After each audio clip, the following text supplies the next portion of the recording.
બેય મારા દીકરા છે, પણ કાલક્રમે એ વૃદ્ધ બની ગયા છે. જો નિયમ શું છે કે માં ઘરડી હોય ને દીકરા જુવાન હોય. અહીંયા ઊંધું બન્યું, માં જુવાન છે, દીકરા ઘરડા છે. શું કામ ખબર છે? જો અત્યારે તમને કહેવામાં આવે કે 5 કીર્તન બોલો તમને મજા આવે, ખંજરી લઈને મંડો બોલવા આવે, શ્રી કૃષ્ણ શરણમ જે ભગવાનનું નામ છે મંડો બોલવા. પણ એ જ વાત તમને કદાચ કહેવામાં આવે કે ઉભા રહ્યો ભાઈ, આપણે 5 મિનિટ બેસીએ, રામાયણના સુંદરકાંડ ઉપર આપણે જરાક ચર્ચા કરીએ તો કે ભાઈ ઈ માથાકૂટ ક્યાં કરવી, કહી દો.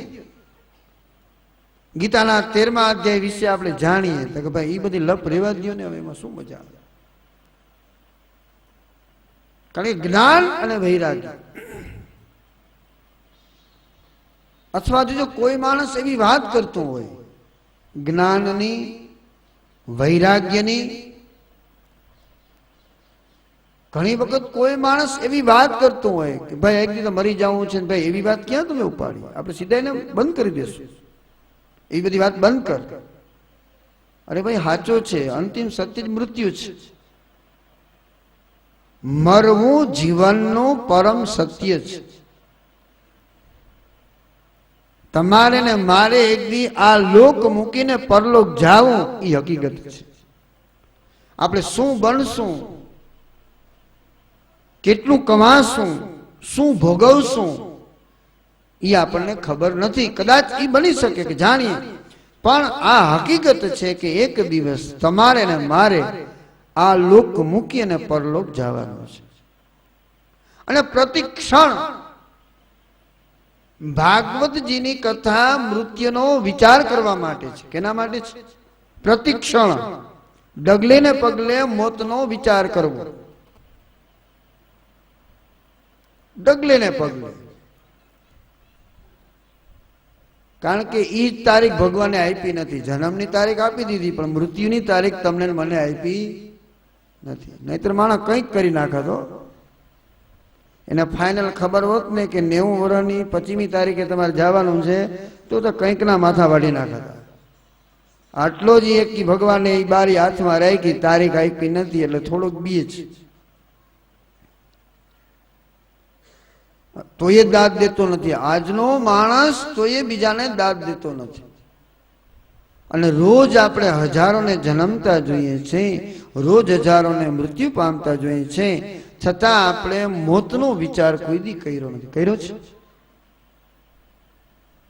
ઓલી સબવાહિની નીકળે ને સ્મશાન યાત્રા, એટલે હારો માણસ હોય ને તો ઉભો રહી જાય ને પગે લાગી લે, બસ. ઓલા ભેગા હોય ને બસ એને કાંધ આપી દે, ચિતા ઉપર ચડાવી દે, એને સંસ્કાર આપી દે. ઓલા બાંબુડા જે ધગધગતા હોય ને ઠારીને ઘર ભેગા આવતા. પણ એને એ વિચાર નથી આવતો કે આજ હું જેને બાળવા આવ્યો છું એની જગ્યાએ એક દી હું પણ આવીશ. આપણે બધા એક દી ને જવાના છે. એનો વિચાર કરવા માટે ભાગવતજીની કથા છે. ભક્તિ કે હું જુવાન છું. જો ભક્તિ નવરાત્રી છે, કપડા પહેરીને દાંડિયા લઈને નીકળી ગયા, મજા આવે? કોઈ પણ ફંક્શન છે, જન્માષ્ટમી છે, હવેલીમાં મોટો બડો ઉત્સવ છે, સારા કપડા પહેરીને વયા ગયા. કોઈ પણ જગ્યાએ. પણ એ જ વાત તમે કોઈ વ્યક્તિને કહો કે ભાઈ ચાલો ચર્ચા કરીએ, ચાલો કંઈક જાણવાની કોશિશ કરીએ, ત્યારે આપણે કહીએ છીએ કે ભાઈ ઈ લપ રેવા દે. એને કીધું છે જ્ઞાન અને વૈરાગ્ય. ભક્તિ જુવાન છે કળિયુગમાં, જ્ઞાન અને વૈરાગ્ય બે વૃદ્ધ છે. મહારાજ મારા બે દીકરાઓને જગાડવા છે. મહારાજ મારે મારા બે દીકરાઓને નવયુવાન કરવા છે. નારદી કહે છે પણ દેવી તમે આવ્યા કઈ બાજુથી? અને આ યમુનાના કિનારે આવીને તમે વૃદ્ધ બની ગયા? તો કે મહારાજ પેલા તો મારા દીકરાઓ એ નવયુવાન હતા, હું એ પણ યુવાન હતી. કારણ કે મારી ઉત્પત્તિ ક્યાં? ઉત્પન્ના દ્રવિણે સાહમ વૃદ્ધિમ કર્ણાટકે ગતા ક્વચિન ક્વચિન મહારાષ્ટ્રે ગુર્જરે જીર્ણતાંગત.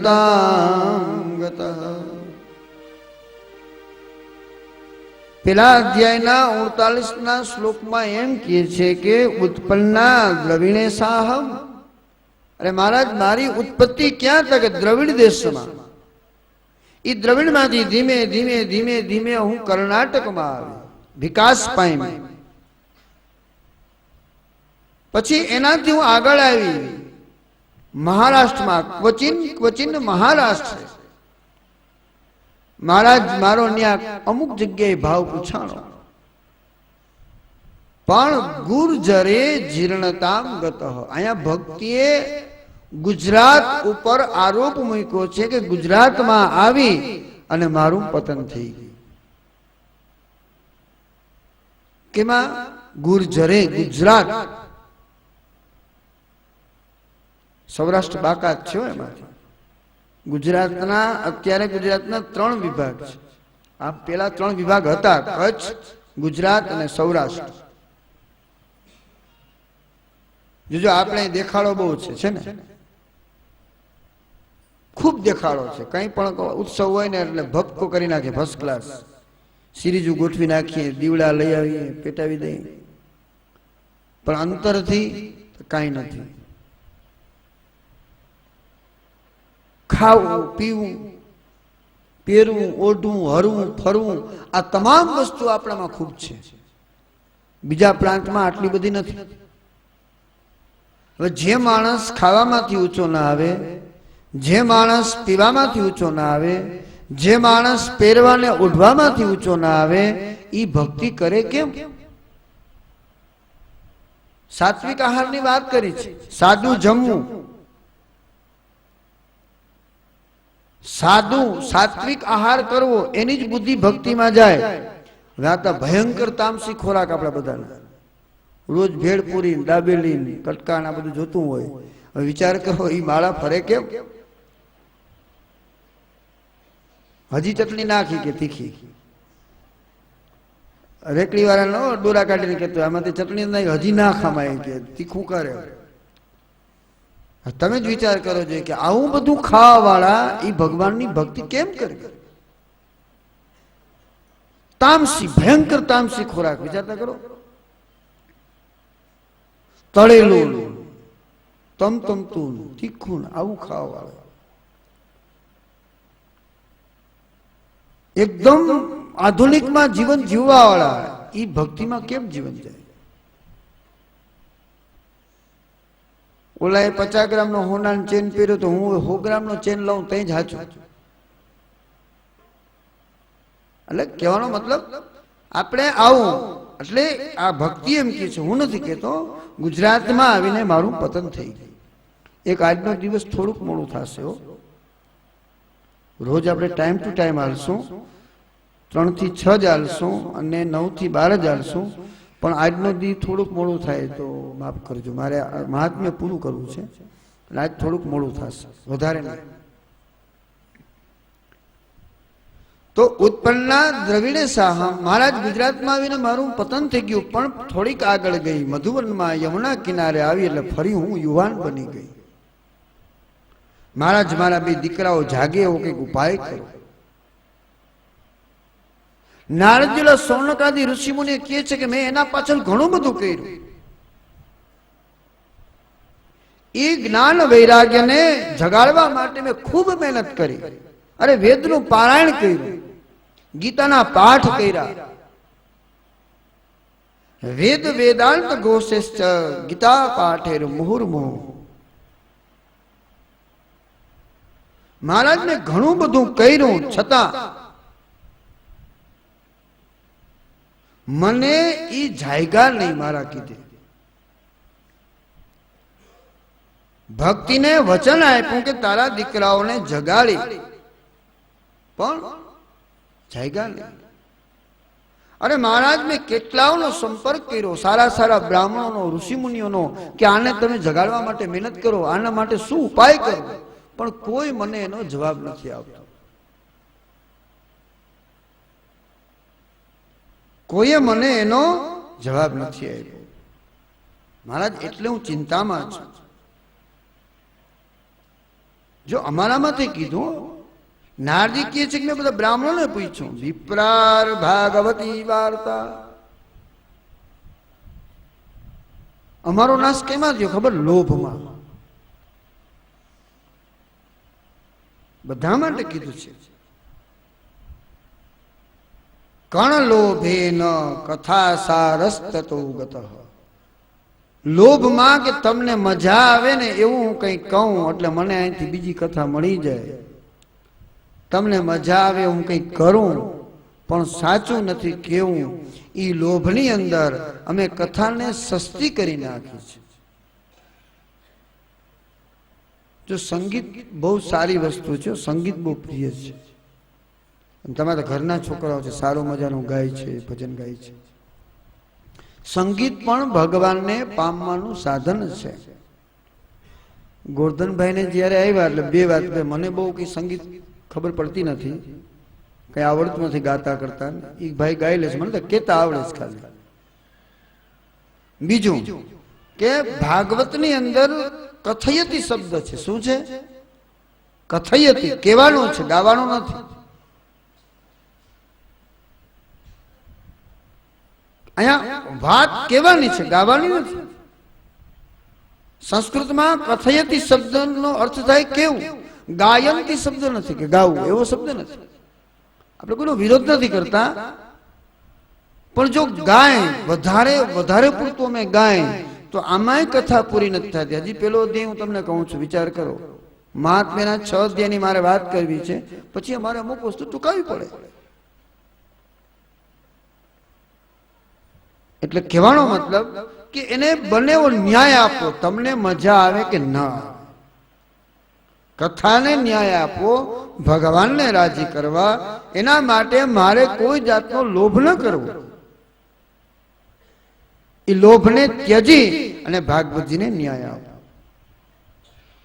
પણ અહીંયા એમ કહે છે ઓલી ભક્તિ કે કળી કાળની અંદર વાર્તા ગેહે ગેહે જને જને. કળિયુગમાં યજમાન કેસે ને એમ બ્રાહ્મણ કરશે, એમ કે છે. અમે કરીએ છીએ, અહીં બેઠા બેઠા કહો ને કે તમે કેમ આમ કરીએ છીએ. અદા આમ થવું જોઈએ કે હા વાંધો થઈ જશે, એમાં એમ ના કે નહીં થાય. તમારી આયા ને તમારી નાયા ના, આને કદાચ ના પાડશું ના વયો જશે તો. આવું અમને મનમાં એક ભય હોય છે. પણ પરમ સત્ય વાત કરવી. બીજું, માણસને અત્યારે બીજું પતનમાં શું છે અત્યારે? પછી મનુષ્યો પર કીધું છે ભક્તિ. અને મેં ઘણા બધાને પૂછ્યું છે તો માણસને શું નડે? તો કે કામ, ક્રોધ, લોભ. ભક્તિમાં બાધારૂપ શું છે ખબર? કામ. બીજું ક્રોધ. વાતની વાતમાં આજ માણસને ગુસ્સો આવે, સમજો. કોઈને એમ ના કહેવાય કે ઓલો પાણીયાના પાસે ગ્લાસ છે ને એને આમ કરીને આમ મૂકી દે તો ગ્લાસ નો ઘા કરે. ત્રીજું લોભ. ક્યાંય વાંચવામાં આવી નથી ખરેખર. અહીંયા કીધું પ્રેતને મુક્તિ મળી, પણ કેમ? તાકે વાસમાં આવીને બિરાજમાન થયો અને એને 7 દિવસ એ વાયુ રૂપી એને કથા સાંભળી, અને એ કથા સાંભળી જે ઝાડમાં એ વાયુ રૂપી આત્મા રહેતો હતો એને વાગોયડું છે. શું કર્યું છે? વાગોયડું. ઢોર જોજો, જે ખાય ને આખો દી, પછી સાંજે બેઠું બેઠું વાગોળે. એટલે એને વાગોળે એટલે એમાંથી રસ ઉત્પન્ન થાય. એમ માણસ જો સાંભળે, એમાંથી વિચાર કરે, ચિંતન કરે, એટલે એને એની અંદરથી રસ્તો મળે છે, સાચું શું અને ખોટું શું. એમ આપણું આ જ્ઞાન યજ્ઞ કીએ છીએ. ધંધુકારી જેવા આત્માને જો સદગતિ આપે તો વિચાર કરો કે તમારે ને મારા પિતૃને ના આપે, એ અમારો નાથ આપે. અરે એ મારો ભગવાન આપે, એ આ દ્વારકાધીશ આપે, કારણ કે એ આની અંદર જ છે. ભગવાન સ્વધામમાં ગયા નથી. અંતિમ ચરણમાં એમ કીધું હતું કે વિદુર, મૈત્રેય, ઉદ્ધવ આ બધા હતા, એ પણ કોઈ ગયા નથી.